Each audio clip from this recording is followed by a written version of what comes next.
Social media ઉપર પોતાની ઓળખ શિપિંગ એજન્ટ તરીકે આપીને અને રાધા ઇમ્પેક્સ અને એસકેએફ એન્ટરપ્રાઇઝીસ નામની એક જાહેરાત ઇન્સ્ટાગ્રામ અથવા ફેસબુક ઉપર આપીને છેતરપિંડી કરનાર જે ભોજક છે કૃણાલ ભોજક એમની ધરપકડ સુરત સાયબર સેલ દ્વારા કરવામાં આવ્યું છે। એમાં જે ફરિયાદી છે એમની પાસેથી કુલ 29,40,000 રૂપિયા પડાવી પાડવામાં આવ્યું છે અને એમને એમ કહેવામાં આવ્યું હતું કે તમારા માટે તમને અગર ચાઇનાથી ટેક્સટાઇલની અગર જરૂરિયાત હોય તો એ કાપડ ઇમ્પોર્ટ કરવાનો મારો ધંધો છે અને હું કન્ટેનર મંગાવીશ અને એમ કહીને એમની પાસેથી પૈસા લેવામાં આવ્યું હતું આરટીજીએસ દ્વારા। અને પછી 45 દિવસ પૂરું થઈ ગયું અને જ્યારે ફરિયાદીએ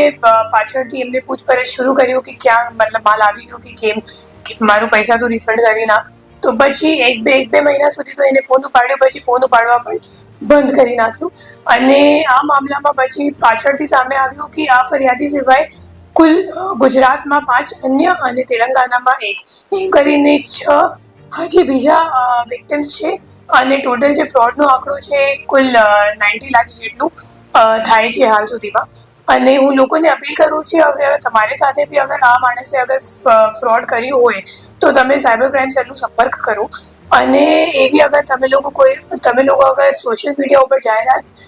જોઈને અગર કોઈને અગર ઓર્ડર આપો છો તો ખરેખર વેરીફાઈ કરવું જોઈએ કે જે માણસ છે એ સાચું બિઝનેસ કરે છે કે ફક્ત છેતરપિંડી કરવા માટે આવી જાહેરાત આપી છે। કેમ કે આ જે માણસ છે એમની જાહેરાતમાં ચાઇનાની ઓફિસનું પણ ઉલ્લેખ કર્યું હતું, પણ અગર તમે એ એડ્રેસ અગર તમે ગૂગલ પર નાખશો તો તમને ખબર પડી જશે ખરેખર એક રેસિડેન્શિયલ એરિયા છે અને કોઈ ઓફિશિયલ એડ્રેસ નથી ચાઇનામાં। તો એવી રીતે એમની એમઓ હતી